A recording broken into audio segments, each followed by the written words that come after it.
785면 786면 사이에 있는 욥기 25장입니다.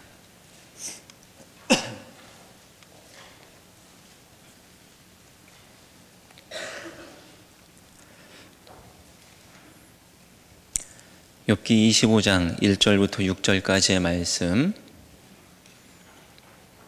우리 함께 한 목소리로 봉독하겠습니다. 수아 사람 빌닷이 대답하여 이르되, 하나님은 주권과 위엄을 가지셨고 높은 곳에서 화평을 베푸시느니라. 그의 군대를 어찌 기수할 수 있으랴. 그가 비추는 광명을 받지 않은 자가 누구냐. 그런즉 하나님 앞에서 사람이 어찌 의롭다 하며 여자에게서 난 자가 어찌 깨끗하다 하랴. 보라, 그의 눈에는 달이라도 빛을 발하지 못하고 별도 빛나지 못하거든. 하물며 구더기 같은 사람, 벌레 같은 인생이랴. 아멘. 할렐루야.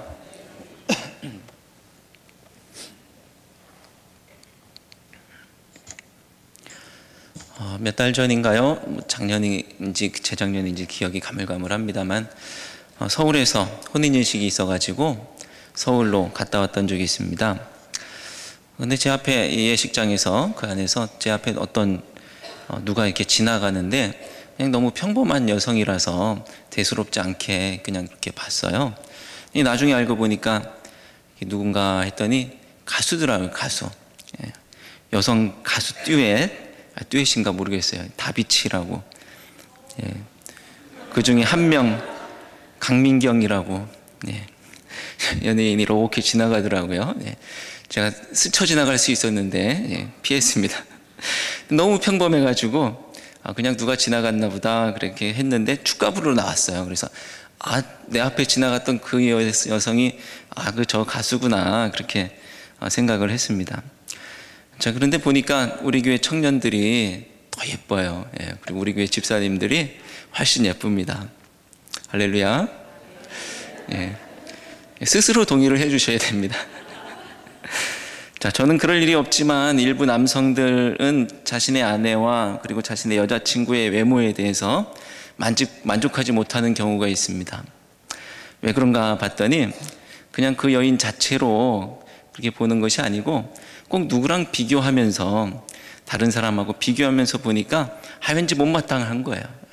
누구랑 비교하냐 했더니 아주 유명 연예인들 있잖아요. 텔레비전에서 나오는 유명 연예인들 한 달에 몇십만 원, 몇백만 원짜리 관리받는 분들하고 비교하기도 하고, 또 체형이나 이목구비가 우리하고는 좀 다른 서양 여성들과 비교하면서 우리 내 마누라는 왜 이렇게 생겼냐 하면서 그렇게 비교하는 분들도 있습니다. 10중 8구 그 사람들이 훨씬 더 예쁘겠죠. 당연히 돈이 들어가는 게 있고 또 어떤 과정을 거쳤는지 알 수가 없는 그런 상황이죠. 그러면서 비교할 걸 비교해야지 이런 생각을 하게 되는 겁니다. 자, 우리 인생 가운데는 비교 자체가 안 되는 것들이 상당히 많이 있죠. 연예인과 일반인을 비교하는 것, 그 외모를 비교하는 것도 그렇고요. 그리고 달인과 초보자, 솜씨를 비교하기도 하는 그런 모습도 있고요. 그리고 전문 연주자, 그리고 아마추어 입문자와의 실력을 비교하는 그런 모습도 있습니다. 그럼 비교 자체가 불가능한 그런 일이죠. 비교 자체가 안 되는 일입니다. 그 차이가 얼마나 큰 것인지 일반인 또는 초보자, 입문자와 비교한다는 사실은 실력자에게는 수치스럽고 모욕적인 일일 수도 있는 것입니다. 그런데 오늘 말씀에도 어떤 비교가 나오는 것을 보게 되는데 그 비교 대상은 바로 하나님과 사람입니다. 그 차이는 어떨 것인가는 길게 설명할 필요도 없이 그냥 딱 보면 알죠. 비교할 것도 비교되지도 않는 그런 상황입니다. 자, 욥기 25장은 욥기에서 가장 짧은 장입니다. 그리고 성경 전체에서도 손꼽힐 만큼 짧은 장이라고 할 수가 있을 겁니다. 저와 욥기를 계속 살펴보시면서 한 번만 빼고 욥기의 긴 절들을 한 장 한 장 다 읽어 오셨었는데 오늘 말씀을 전체로 한 목소리로 다 같이 봉독하겠다라고 했을 때 우리 마음속에 부담이 없는 것은 6절밖에 없으니까 한 장 전체를 다 읽은 거예요. 자, 욥기는 2장 또는 3장까지가 서론이라고 하는데 다음으로 이어지는 욥과 세 친구 엘리바스, 빌닷, 소발이라는 이 세 친구의 세 번에 걸친 각각 세 번씩 이렇게 세 번에 걸친 논쟁으로 구성되어 있다라고 합니다. 자, 세 번째 논쟁의 사이클, 첫 번째 논쟁은 끝났고 두 번째 논쟁이 끝나고 세 번째 논쟁 22장부터 시작이 되었는데 22장에서 엘리바스가 세 번째 논쟁을 시작했고 23장 그리고 24장에서 욥이 답변을 했습니다. 그리고 이제 25장에서 빌닷이 세 번째 논쟁을 붙이고 있는 거예요. 자, 그런데 보통 20절이나 30절 그 사이에 오갔던 그 긴 내용으로 욥을 공격해 오던 이 친구들의 이전 모습과는 달리 오늘 내용은 6절로 매우 짧습니다. 그리고 그 내용조차도 마치 무슨 말을 시작하다가 끝도 맺지 않고 그냥 중간에 그만둔 느낌이라고 할까요?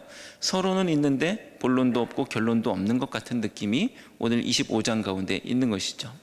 자, 그래서 설교자의 고민은 또 여기에서 깊어집니다. 도대체 하다가 만 얘기로 무슨 설교를 하란 말인가 이런 생각이 드는 것이죠. 자, 그래서 학자들 중에는 빌닷의 이 말이 오늘 25장에 있는 말이 끝난 것이 아니라고 보는 그런 분들도 있습니다. 그럼 빌닷의 말이 어디에서 이어지는가라고 그들이 말하느냐 하면 욥기 26장 5절부터 14절까지로 이어지는 그 말씀을 사람들은 빌닷의 끝맺지 못한 이야기가 아닐까 이렇게 보기도 하는 것이죠. 아마 편집상에 문제가 있어서 이렇게 떨어져 있는 게 아닐까 이렇게 보기도 하는 겁니다. 자, 한쪽의 학자들이 그렇게 보는 데는 이유가 있는데 여러분들 혹시 기억하실지 모르겠지만 친구들과 세 번째 라운드를 시작하면서 드린 말씀인데 이 친구들과의 세 번째 라운드 이 논쟁의 특징이 각각 그 말들이 친구들의 주장인지 욥의 주장인지 욥의 말을 통해서 입술을 통해서 나오는 말도 친구의 말 같고 친구들의 말을 통해서 나오는 것도 욥의 말 같고 이런 것이 있더라라는 이야기를 했었던 적이 있습니다. 뭔가를 헷갈리고 있는 것인지 서로 닮아가고 있는 것인지 알 수가 없는 그런 모습을 말하는 것이죠. 구체적인 이야기는 26장을 다룰 때 해야 하겠지만 욥기 26장 5절부터 14절의 말씀이 지금까지의 욥의 주장과는 다르기 때문에 26장은 욥의 이야기로 채워져 있는 장인데 욥의 이야기와는 그 맥락이 많이 다르기 때문에 한쪽의 학자들은 이 본문도 빌닷의 주장일 것이다 라고 생각하고 있는 것이 나름대로 그들 의견이 일리가 있는 주장이기도 합니다. 그래서 오늘 빌닷의 세 번째 발언을 본문으로 삼고 제가 설교를 하기 위해서 아주 중요한 선택을 해야 했는데 그것은 빌닷의 발언을 어디까지로 볼 것이냐입니다. 빌닷의 발언으로 설교를 준비할 것인데 25장만을 설교 본문으로 할 것인지 아니면 26장 5절부터 14절까지의 말씀도 연결해서 빌닷의 발언으로 보고 설교할 것이냐라는 것을 결정을 해야 되는 중에 있었습니다. 한쪽 부류 학자들의 의견이 일리가 있는 것은 사실이지만 26장 5절부터 14절의 말씀을 욥의 발언으로 봐서는 안 된다는 명백한 근거가 없기 때문에 저는 성경의 전통을 따라서 이 25장 말씀만 빌닷의 말이다라고 보고 설교를 준비하게 되었습니다. 자, 그렇다면 25장 말씀 빌닷의 발언은 왜 이렇게 짧은 것일까? 이런 또 고민이 깊어지죠. 자, 25장에 소개되고 있는 이 빌닷의 발언은 6절까지밖에 없지만 명백한 논리 구조를 가지고 있습니다. 그리고 주제도 있습니다. 하나님은 위대하시고 인간은 보잘것없다라는 그런 아주 눈에 확 들어오는 이야기입니다. 자, 이런 주장은 어디서 많이 본 듯한 주장인데 학자들의 의견에 의하면 많은 의견들이 일치하고 있는데 그것은 빌닷이 지금까지 엘리바스의 주장을 되풀이하고 있는 빌닷이 엘리바스가 했던 그 주장들을 되풀이하고 있다라고 말하는 거예요. 길고 지난한 논쟁 가운데서 논리적인 어떤 빌닷이 해야 할 말들의 미천이 이제 떨어지고 뭔가 말은 해야 하겠는데 무슨 말을 할까 하다가 엘리바스가 좀 연장자이고 또 더 권위가 있고 하니까 엘리바스의 논리를 내가 다시 한번 강조하자라고 말하는 것이 아닐까라고 보는 겁니다. 자기 말로는 한계가 있으니 엘리바스의 말을 따온 것이다 라는 그런 이야기입니다. 자, 25장을 더 꼼꼼히 살펴보면 이렇죠. 1절은 빌닷이 말하는 사람이다라는 것을 밝혀주고 있고, 2절은 주권과 위엄이라는 표현으로 하나님의 위대하심을 말하고 있습니다. 호랑이와 곶감에 대한 이야기를 다 아실 텐데요. 호랑이가 어떤 집에 가서 방에서 흘러나오는 얘기를 엿듣게 되지요. 앙앙 우는 의 아이의 울음을 그치게 하려고 엄마가 자꾸 이렇게 말합니다. 자꾸 울면 호랑이가 잡아간다 이렇게 얘기해요. 그런데 그래도 개의치 않고 그냥 막 우는 거예요. 그래서 호랑이가 살짝 자존심이 상했습니다. 근데 곶감이다 울지 마라 그러니까 애기가 울음을 뚝 그치는 거예요. 그래서 호랑이가 생각하기를, 아니 곶감이 얼마나 대단하기에 내가 온다는 데는 안 그치던 울음이 뚝 그치나 하고서 자기까지 잡아먹힐까 봐 얼른 도망가야 되겠다 이렇게 생각했다는 이야기죠. 물론 뒤에는 소도둑이 호랑이를 소로 오해해서 올라탄 이야기도 있고, 또 호랑이는 올라탄 소도둑을 곶감으로 오해해서 화들짝 놀라서 막 도망갔다는 이야기도 있지만, 우리가 여기서 주의 깊게 볼 이야기는 곶감의 권세가 얼마나 대단한가라는 겁니다. 앞에 있지도 않은 곶감이 올 거야, 곶감을 줄게 라는 말로 있지도 않은 것이 화평을 이뤄버렸다는 거예요. 그 집에 곶감이라는 이름만으로 이루어진 화평, 하나님도 어떤 분이냐라고 할 때 그렇다, 높은 곳에서 화평을 베푸시느니라 라는 말씀. 하나님은 높은 곳에 계시지만 이 땅에 화평이 있는 거예요. 하나님이다 하면은 화평이 있다라는 그런 모습으로 하나님은 여기 계시지도 않지만, 물론 우리의 고백은 지금 여기와 우리와 함께하고 계시지만, 저 높은 곳에 계신 그 분으로 고백했던 사람들에게는 하나님은 저 높은 곳에 계시지만 지금 이 땅에 화평이 있다, 그렇게 하시는 분이시다라는 그런 이야기입니다. 하나님이 저 높은 곳에 계시지만 여기에 이미 화평이 있게 하시는 분, 그만큼 대단하신 분이다라는 이야기죠. 3절에는 군대를 계수할 수 없다라는 표현이 나오는데, 셀 수 없다라는 표현은 하나님의 전능함을 나타내는 용어입니다. 그리고 요즘 마치 전기가 들어와서 사람 힘으로 또 밤에 모습이 대낮처럼 밝은 그런 시절을 보내고 있지만, 그때 당시는 그런 때도 아니었죠. 당시 상황으로 볼 때 그 어마어마한 이 광명으로 허락하시고 그 빛을 비추지 않는 곳이 없으신 하나님의 모습을 실로 위대하다, 강하다라고 묘사할 수밖에 없었던 그런 모습이 또한 오늘 말씀에 있습니다. 그가 비추는 광명을 받지 않은 자가 누구냐라는 것입니다. 그러니 4절처럼 하나님 앞에서 사람이 어찌 의롭다 하며 여자에게서 난 자가 어찌 깨끗하다고 하겠습니까? 라고 물을 수 있는 것이죠. 하나님 앞에서 사람이 어찌 의롭다 하며 여자에게서 난 자가 어찌 깨끗하다 하겠는가? 5절처럼 비록 사람의 눈에는 빛나고 아름다운 달과 별이라 할지라도 하나님께는 아무것도 아닌데, 6절처럼 하물며 구더기 같은 사람, 벌레 같은 인생이랴라고 묻는 것입니다. 빌닷이 할 말이 없어서 엘리바스의 주장을 따라왔다고 하는데, 이 25장의 주제가 엘리바스와 얼마나 닮았는지를 한번 살펴보려고 합니다. 엘리바스가 첫 번째 발언했던 내용 중에 이런 이야기가 있습니다. 욥기 4장 17절부터 19절 말씀에, 사람이 어찌 하나님보다 의롭겠느냐, 사람이 어찌 그 창조하신 이보다 깨끗하겠느냐, 하나님은 그의 종이라도 그대로 믿지 아니하시며 그의 천사라도 미련하다 하시나니, 하물며 흙집에 살며 티끌로 털을 삼고 하루살이 앞에서라도 무너질 자이겠느냐라고 말씀합니다. 자, 욥기 15장 14절부터 16절 말씀, 엘리바스의 두 번째 발언 중에 있는 내용인데요. 사람이 어찌 깨끗하겠느냐, 여인에게서 난 자가 어찌 의롭겠느냐, 하나님은 거룩한 자들을 믿지 아니하시나니 하늘이라도 그가 보시기에 부정하거든, 하물며 악을 저지르기를 물마심같이 하는 가증하고 부패한 사람을 용납하시겠느냐. 자, 오늘 욥기 25장 4절부터 6절 말씀입니다. 그런즉 하나님 앞에서 사람이 어찌 의롭다 하며 여자에게서 난 자가 어찌 깨끗하다 하랴. 보라, 그의 눈에는 달이라도 빛을 발하지 못하고 별도 빛나지 못하거든, 하물며 구더기 같은 사람, 벌레 같은 인생이랴. 아마 빌닷이 총리 후보로 지명됐다면 아마 논문 표절 시비에 말려들 수 있을 정도로, 이건 빌닷의 말이라기보다는 엘리바스의 말을 반복했던 것에 불과한 그런 이야기입니다. 그런 얘기를 듣던 욥이 더 들을 가치가 없는 거예요. 빌닷이 뭘 얘기를 시작했는데 뭐 새로운 건가 했더니 자기 얘기도 아니야. 엘리바스 얘기를 그냥 하고 있는 것을 들으면서 너 이제 그만 얘기하라고 하면서 26장에 자기 얘기를 시작하는 거예요. 그러니 25장이 이제 얘기하다가 만 얘기가 되는 아주 짧은 6절에 끝난 것입니다.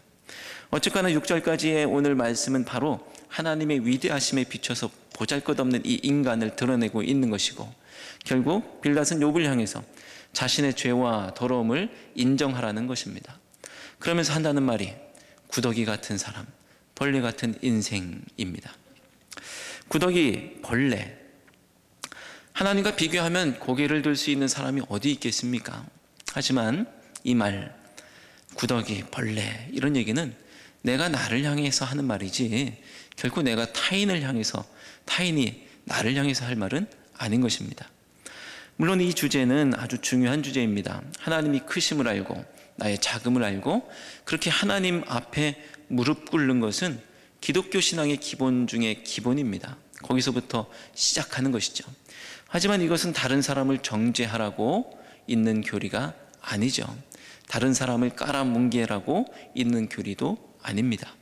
하나님께서 위대하신 것은 사실이고 아무도 이의를 제기할 사람이 없겠지만, 하나님께서 위대하시면, 하나님께서 전능하시면 사람은 꼭 구더기, 벌레 같아야만 하는 것인가? 라는 물음을 가질 수밖에 없는 것이죠. 이 세상에는 아주 대단한 것과 또 그와 대조되는 그 무엇이 있는 것이 사실입니다. 흔히 이런 관계를 갑과 을의 관계라고 하죠. 요즘은 그 간격이 더 벌어져서 그냥 갑을도 아니에요. 슈퍼갑, 그리고 슈퍼을, 이렇게 갑과 을도 아주 그냥 양극단으로 치달아서 그렇게 단어를 사용하는 것을 보게 됩니다. 땅콩 회항 사건을 기억하시죠? 부사장이 1등석에서 흔히 이 갑의 뒤에는 이 질이라는 걸 붙여서 사용합니다. 뭐 좀 격이 떨어지더라도 이해를 해주시기 바라고요. 갑질을 했던 그런 이야기죠. 승무원들은 그 갑질을 몸으로 다 받아내야 했던 사건입니다. 내가 갑이라는 거예요. 내가 갑이야, 막 그렇게 말하는 이야기도 있는데, 내가 갑이니까 너는 질서를 지켜라, 이런 얘기입니다. 그 오너 일가가 얼마나 갑질을 해댔던지, 비행기의 오너 일가가 타는 날이면 그 승무원들이 아주 바짝 긴장해가지고 뭐 어떻게 할 수 없었던 그런 이야기들이 언론에서 많이 보도가 되었습니다.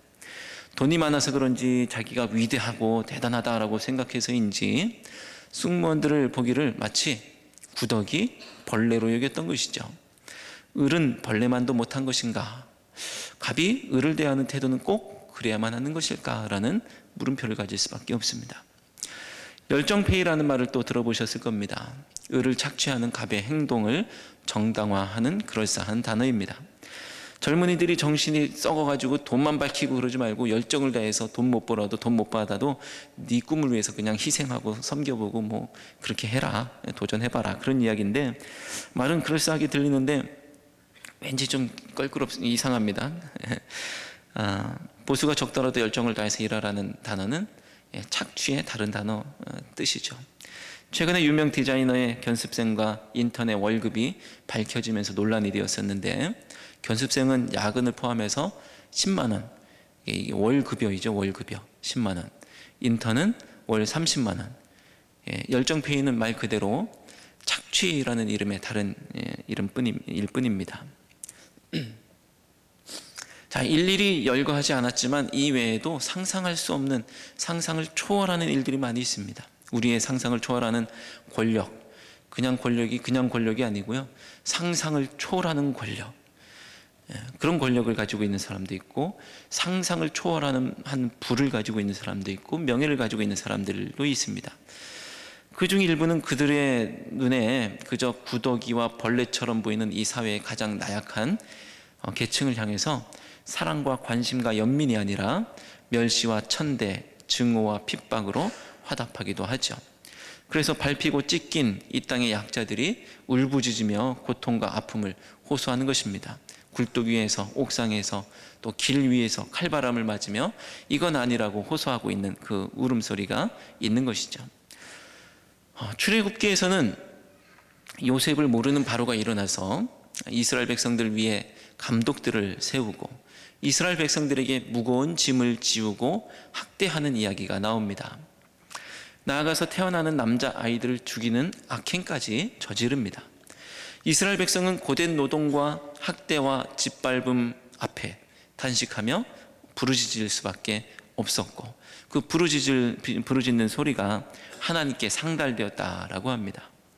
애굽 백성들의 이스라엘 백성들을 향한 갑질입니다. 이 거대한 제국, 어마어마한 그 당시에 세계를 지배할 만한 그 제국이 슈퍼갑이 되어서, 그리고 이스라엘 백성들은 그 앞에서 할 수 있는 일이라고는 그저 부르짖는 것밖에 없었던 것이죠. 그래도 하나님께서 그 소리를 들으셨으니 얼마나 감사한지요. 이 땅에도 그 구더기와 벌레의 부르짖음에 귀 기울일 수 있는 그런 사람들이 많이 일어났으면 좋겠습니다. 자, 빌닷은 욥을 향해 하나님은 위대하시고 너는 보잘것없는 구더기와 벌레와 같다라고 공격을 합니다. 맞는 말이죠. 하나님은 위대하시고 크고 영화로우시며 감히 내가 마음에 담을 수 없는 놀라운 분이시죠. 그것은 사실입니다. 하지만 그렇다고 꼭 구더기와 벌레로 봐야 하는 것이냐, 그리고 또 이 사람을 꼭 구더기 벌레이기 때문에 꼭 밟고 밟혀야 되고 짓밟고 억누르고 그렇게 하는 것인가 라는 것입니다. 갑과 을의 관계는 계약서에서 아주 극명하게 잘 나타나죠. 저는 계약서를 왜 쓰는 것일까 생각해 봤는데, 계약의 내용을 아주 명문화함으로써 불필요한 오해 그리고 분쟁의 여지를 없애는 것이 목적이겠죠. 그래서 문제가 생겨도 계약 내용에 준해서 합리적으로 해결하기 위한 것이죠. 저는 또 한 가지 여기다 덧붙여서 생각해 보는 것은, 계약서는 갑이 을을 사랑하는 방식이 아닐까 이런 생각도 해보는 겁니다. 갑이 을을 사랑하는 방식, 행여 불이익을 당할 수도 있을 그 을을 지지해주고 을의 권리를 보장해주고, 그리고 을을 혹시 내가 옛날 일을 잊고 불이익을 주고 함부로 대하는 그런 것들이 있을지 모르니 내가 을을 사랑하는 방법으로 그런 것들이 있을 수 있겠다라는 거죠. 하지만 오늘날 계약서는 을을 착취하기 위한 도구로 전락하고 한 아주 씁쓸한 경우들이 대부분인 것을 보게 됩니다. 계약서가 갑이 을의 권리를 보장해주는 사랑이어서는 안 되는 것인지, 꼭 을을 착취하고 밟고 찢고 구더기처럼 벌레처럼 여기는 그런 노예 계약이 되어야 하는 것인지, 그 물음을 가질 수밖에 없는 것이죠. 성경은 창세기로 시작합니다. 그래서 창세기를 열면 우리는 놀랍고 위대하신 하나님을 만나게 되죠. 글쎄, 말씀으로 이 세상을 창조하셨다는 거예요. 말씀으로. 시간과 역사를 초월하시고 능력이 있으시며 권세가 있으시고 그리고 생명의 주인이신 분이 바로 하나님이시라는 겁니다. 그렇게 위대하고 아름답고 영화로우신 분이 바로 하나님.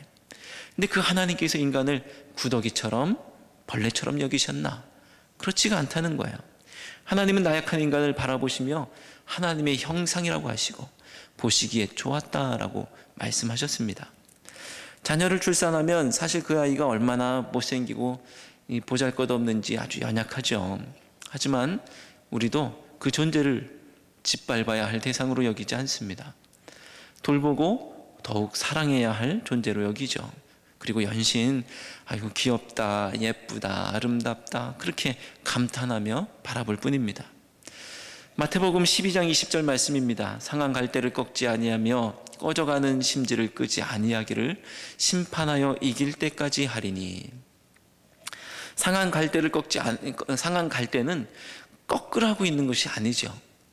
꺼져가는 심지는 끄라고 있는 것이 아니죠. 다시 생명을 얻을 수 있도록, 다시 불타오를 수 있도록 도와야 할 것 아니겠냐는 것입니다. 창조신앙은 사람을 구더기와 벌레라 하지 않았습니다. 하나님의 형상이라고 합니다. 아담이 하와를 보며 이는 내 뼈 중에 뼈요 살 중에 살이라고 했던 것처럼, 하나님은 우리를 바라보시며 이는 내 뼈 중에 뼈요 살 중에 살이요 나의 형상이라 이렇게 말씀하시는 거예요. 시편 8편 4절부터 6절의 고백입니다. 사람이 무엇이기에 주께서 그를 생각하시며 인자가 무엇이기에 주께서 그를 돌보시나이까. 그를 하나님보다 조금 못하게 하시고 영화와 존귀로 관을 씌우셨나이다. 주의 손으로 만드신 것을 다스리게 하시고 만물을 그의 발 아래 두셨으니. 하나님께서 영화와 존귀로 관을 씌우셨다라고 말씀하십니다. 갑질이라는 이름으로 멸시하고 짓밟을 대상이라고 하시는 것이 아니라 존귀하게 여기시고 사랑해야 할 대상으로 여기시고 그렇게 대하셨다라는 것입니다. 갑은 을을 향해서 빵점이라고 하고, 그리고 하나님은 100점이라고 합니다. 그리고 갑은 스스로 100점이라고 하고 하나님은 갑을 향해서 빵점이라고 하십니다. 마태복음 25장에 있는 세 가지 종말에 대한 비유가 있는데, 그 중에 세 번째 비유, 양과 염소를 가르는 비유에 이런 이야기가 나오죠. 갑으로서 을을 사랑해 주었던 사람들, 그리고 갑으로서 을을 짓밟았던 사람들, 작은 자, 소자에게 내가 행했던 그것을 말씀하셨거든요. 작은 자는 을로 보고 나머지 그렇게 했던 사람들은 갑으로 본다면, 갑으로서 을을 사랑해 주었던 사람이 있는가 하면 갑으로서 을을 짓밟았던 사람들이 있었다는 거예요. 해주지 않았던 사람들이 있었다는 거예요. 욥기를 통해서 몇 차례 소개했던 말씀이지만 빠질 수가 없는 이야기죠. 양으로 분류됐던 사람들은 나는 빵점인데 어떻게 내가 100점을 받을 수 있습니까? 라고 묻는 겁니다. 아니, 내가 언제 그렇게 했습니까? 하지만 염소로 분류되었던 사람들은 나는 100점인데 어찌 빵점을 주십니까? 제가 언제 안 했습니까? 라고 말하는 것이죠. 무엇이 그들을 그렇게 갈랐을까? 그것은 작은 자, 구더기 같고 벌레 같은 사람들을 어떻게 대했느냐라는 것입니다. 구더기, 벌레로 여기고 짓밟느냐, 아니면 하나님의 형상으로 여기고 사랑하느냐인 것이죠. 마태복음 9장에는 세관에 앉아있던 마태를 부르시는 이야기가 나옵니다. 예수님께서 나를 따르라 하시니까 그가 일어나서 따랐죠. 예수님은 그와 함께 그의 집에서 음식을 잡수시기도 했는데, 바리새인들은 어찌하여 너희 선생은 세리와 죄인들과 함께 잡수시느냐라고 묻습니다. 그들이 볼 때 절대로 어울려서는 안 될 사람들, 멸시하고 천대해야 할 사람들이었던 그 사람들이었던 거죠. 하지만 예수님은 건강한 자에게는 의사가 쓸데없고 병든 자에게라야 쓸데있다며 나는 의인을 부르러 온 것이 아니요 죄인을 부르러 왔노라 하십니다. 그들은 생각하기를 저 사람들은 병들어서 죽어야 할 사람, 멀리해야 할 사람, 이렇게 생각했는지 모르겠지만, 하지만 예수님께서는 의원의 따뜻한 손길이 필요한 사람이라고 여기셨던 것입니다. 그래서 친히 의원이 되어 주셨죠. 가늠한 여인이 현장에서 붙잡혀 왔습니다. 사람들은 보통 이런 여인을 향해서 더럽다, 아니 어떻게 저렇게 더럽고 구역질 난다, 이렇게 표현하죠. 벌레 같다고 말합니다. 짓밟는 것을 넘어서서 돌로 치려고 하고 죽이려고 합니다. 어느 누구도 그들의 판단이 잘못됐다라고 반대할 수가 없어요. 그들이 볼 때 그 여인은 빵점짜리예요. 하지만 예수님은 모두가 자격 없는 빵점이라고 하는 그 여인에게, 그 여인이 아니라 눈을 돌려서 당신들, 스스로 100점이라고 생각하는 당신들이 빵점이다라고 밝혀주시는 것이죠. 죄 없는 자가 돌로 쳐라. 그리고 그분이 자기 안에도 죄가 있고 자기도 벌레 같은 사람이라는 것을 볼 수밖에 없었던 것입니다. 나도 너를 정죄하지 아니하노니 가서 다시는 죄를 범하지 말라, 그렇게 말씀하십니다. 예수님 당시에 사람들에게 구더기와 벌레처럼 취급받던 사람들이 있었습니다. 세리, 그리고 창기, 강도, 다양한 사람들이 빵점이라고 하는 사람들이 있었습니다. 예수님은 그 구더기 같은 사람, 벌레 같은 인생을 짓밟으시고 멸시하시고 천대하신 것이 아니라, 예수님은 그 구더기 같은 사람, 벌레 같은 인생을 위해서 친히 멸시와 천대를 받으시고 십자가를 지셨습니다.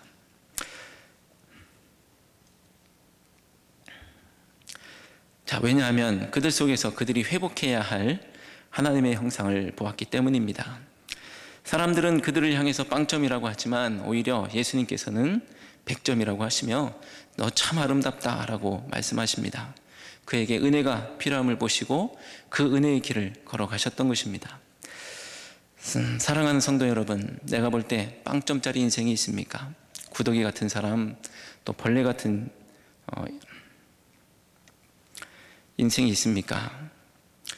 그 속에서 하나님의 형상을 발견하실 수 있는 믿음의 눈이 열리시길 바랍니다. 기도하겠습니다.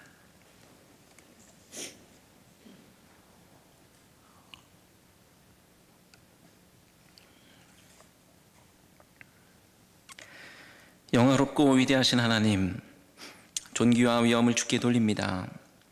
주의 위엄 앞에 선 저희가 얼마나 작고 나약한 존재인지요. 얼마나 더럽고 추악한 존재들인지요. 오직 주의 은혜를 구하고 구할 뿐입니다. 저희를 불쌍히 여기시고 긍휼히 여겨 주시옵소서. 저희가 스스로를 구더기 같은 사람, 벌레 같은 인생으로 고백하오나 행여 이 고백이 다른 사람을 정죄하고 판단하는 언어가 될까 심히 두렵습니다. 저희의 연약함이 정죄와 판단의 근거가 되지 않게 하시고 오히려 보듬고 사랑할 수 있는 근거가 되게 하여 주옵소서. 그리스도의 은혜를 허락하셔서 연약한 인생 가운데서 하나님의 형상을 보게 하시고 서로가 존귀히 여길 수 있는 저희가 되게 하여 주옵소서. 예수 그리스도께서 그러하셨고 명령하셨듯 저희가 서로 사랑함으로 예수님의 제자, 하나님의 자녀인 것을 알게 하여 주옵소서. 예수님의 이름으로 기도드립니다. 아멘.